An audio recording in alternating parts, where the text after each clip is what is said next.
વિદ્યાર્થી મિત્રો, તમે પેન્ટેડ એપ્લિકેશન ડાઉનલોડ કરી લ્યો. અહીંયા તમને હોમ પેજ ઉપર જ વિકાસના દરેક વિષયનું તમને સોલ્યુશન્સ મળી જશે. લિંક નીચે ડિસ્ક્રિપ્શનમાં આપેલી છે. અને તમારા માટે ખાસ અમે લોન્ચ કરી રહ્યા છીએ રેપિડ રિવિઝન બેચ, જેની અંદર ગણિત, વિજ્ઞાન, સમાજ, ઇંગ્લિશ આખું રિવાઇઝ કરાવશું કે જેથી એક મહિનામાં તમને સરસ મજાનું રિઝલ્ટ ફાઇનલ એક્ઝામમાં લઈ આવો. અને સાથે માર્ચ મહિનામાં આપણે લોન્ચ કરવાની છીએ પેપર સોલ્યુશન બેચ. તો હમણાં જ એપ્લિકેશન ડાઉનલોડ કરો. લિંક નીચે ડિસ્ક્રિપ્શનમાં છે. ચેનલ સબસ્ક્રાઇબ કરો.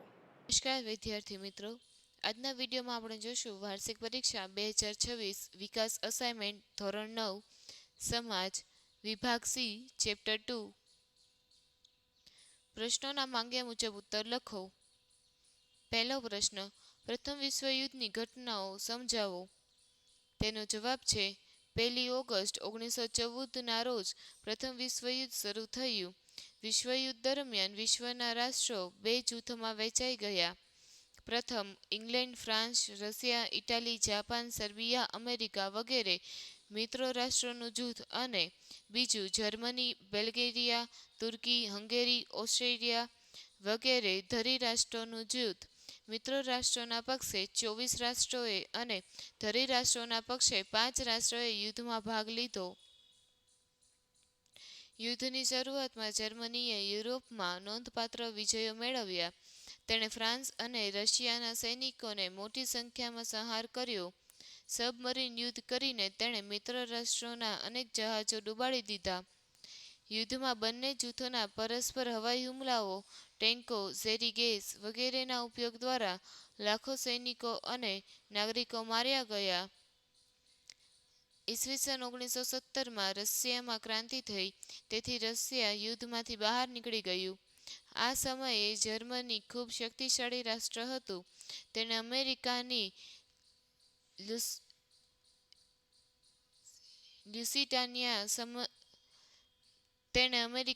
લ્યુસિટાનિયા સ્ટીમરને ડૂબાડી દીધી. આ ઘટનામાં અમેરિકાના 147 સૈનિકો માર્યા ગયા. આથી એપ્રિલ 1917માં અમેરિકા યુદ્ધમાં મિત્રો રાષ્ટ્રોના પક્ષે જોડાયું. તેની સાથે પનામા, ગ્રીસ, ક્યુબા, ચીન, સિયામ વગેરે દેશો પણ મિત્ર રાષ્ટ્રોના પક્ષે જોડાયા.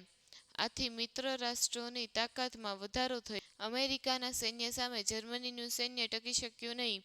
આથી સમગ્ર યુદ્ધનું પાસું પલટાઈ ગયું.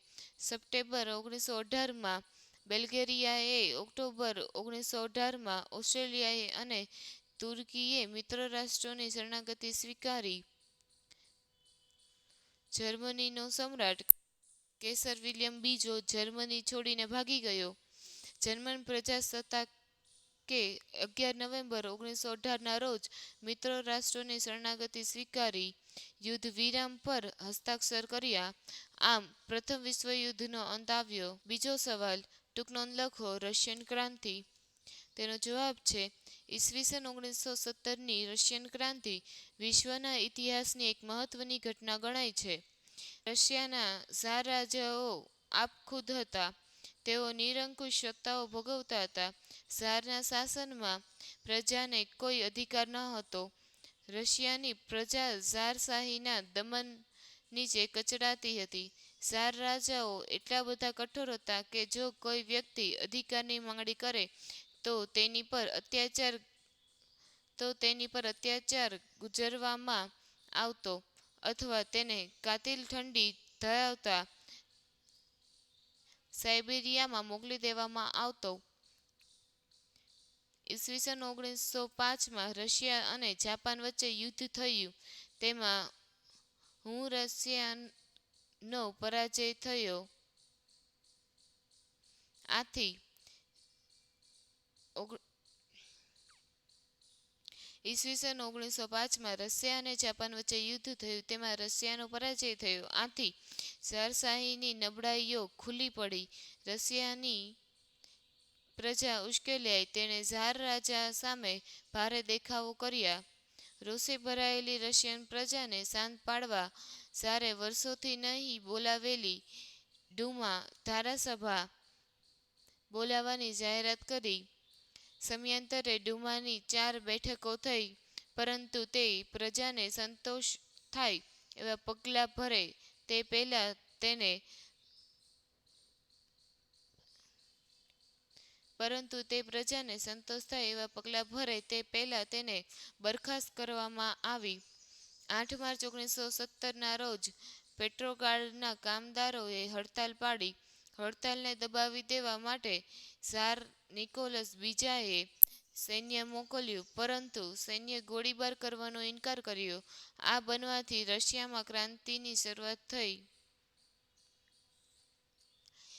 ત્યારબાદ ઝારશાહીના પતન પછી કેરેન્સ્કીના નેતૃત્વ નીચેના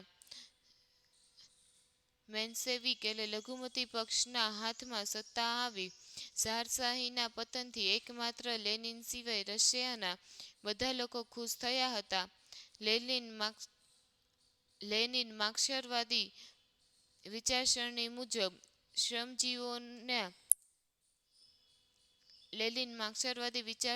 મુજબ શ્રમજીવીઓના વર્ચસ્વમાં માનતો હતો. મેન્શેવિક પક્ષમાં મધ્યમ વર્ગના લોકો વર્ચસ્વ ધરાવતા હતા. લેનિને બોલ્શેવિકો એટલે બહુમતીને લઘુમતી વિરુદ્ધ ઉશ્કેરી નવેમ્બર 1917માં સશસ્ત્ર ક્રાંતિ કરી સત્તા પ્રાપ્ત કરી, જે સમાજવાદી બોલ્શેવિક ક્રાંતિ તરીકે જણાતી બની. આમ રશિયામાં ઝારશાહીના 300 વર્ષ જૂના શાસનનો અંત આવ્યો.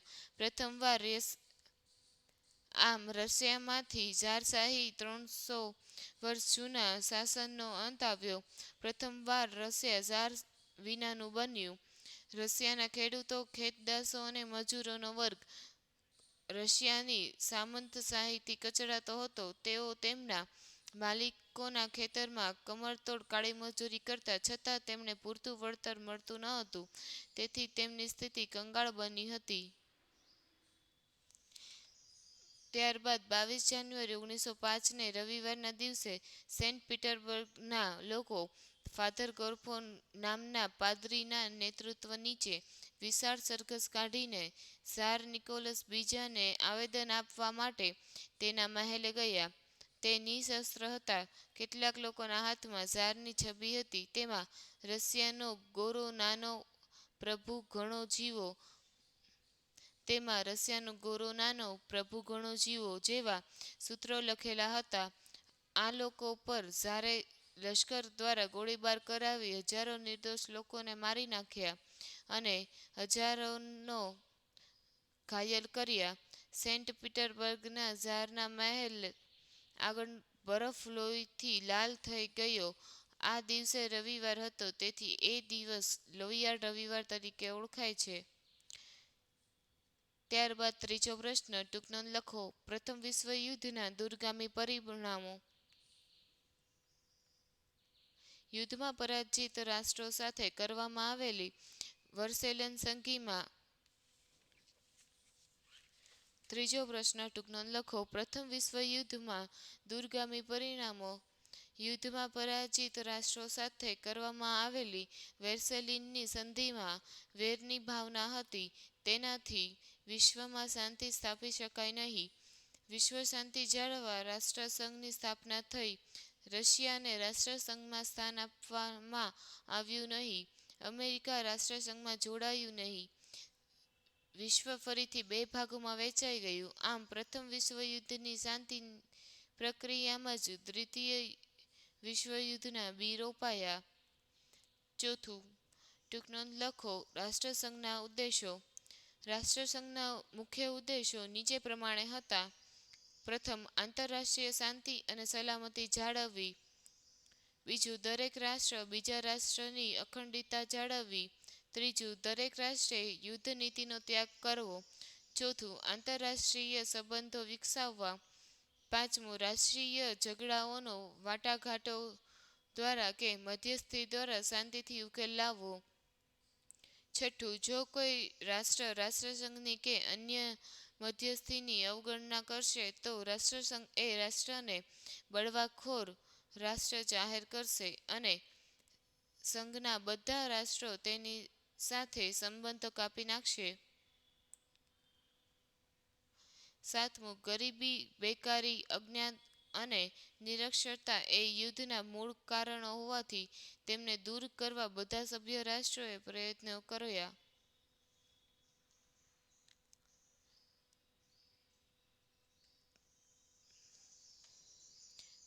5મો પ્રશ્ન, વર્સેલિન સંધિ જર્મની માટે અન્યાયી સંધિ રહી તે કેવી રીતે કહી શકાય?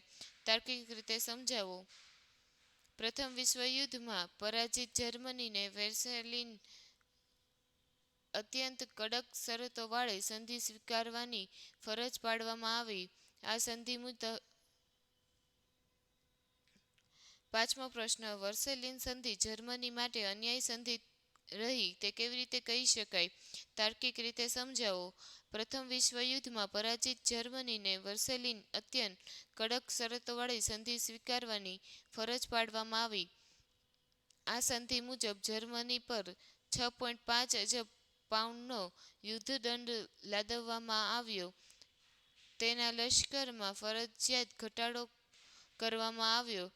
જર્મનીના મોટા ભાગના સમૃદ્ધ ખનિજો પ્રદેશો પડાવી દેવામાં આવ્યા. ફ્રાન્સે જર્મનીનો રૂહર પ્રાંત પડાવી દીધો. જર્મનીની રહાઈ નદી આંતરરાષ્ટ્રીય જળમાર્ગ માટે ખુલ્લી મૂકવામાં આવી.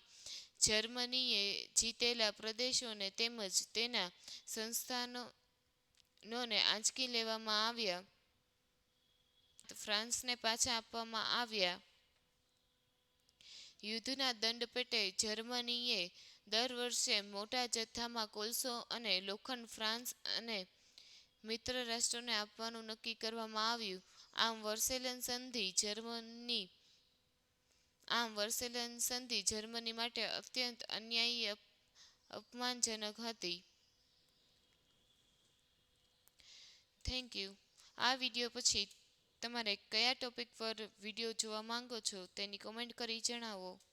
વિદ્યાર્થી મિત્રો, તમે પેન્ટેડ એપ્લિકેશન ડાઉનલોડ કરી લો. અહીંયા તમને હોમ પેજ ઉપર જ વિકાસના દરેક વિષયનું તમને સોલ્યુશન્સ મળી જશે. લિંક નીચે ડિસ્ક્રિપ્શનમાં આપેલી છે.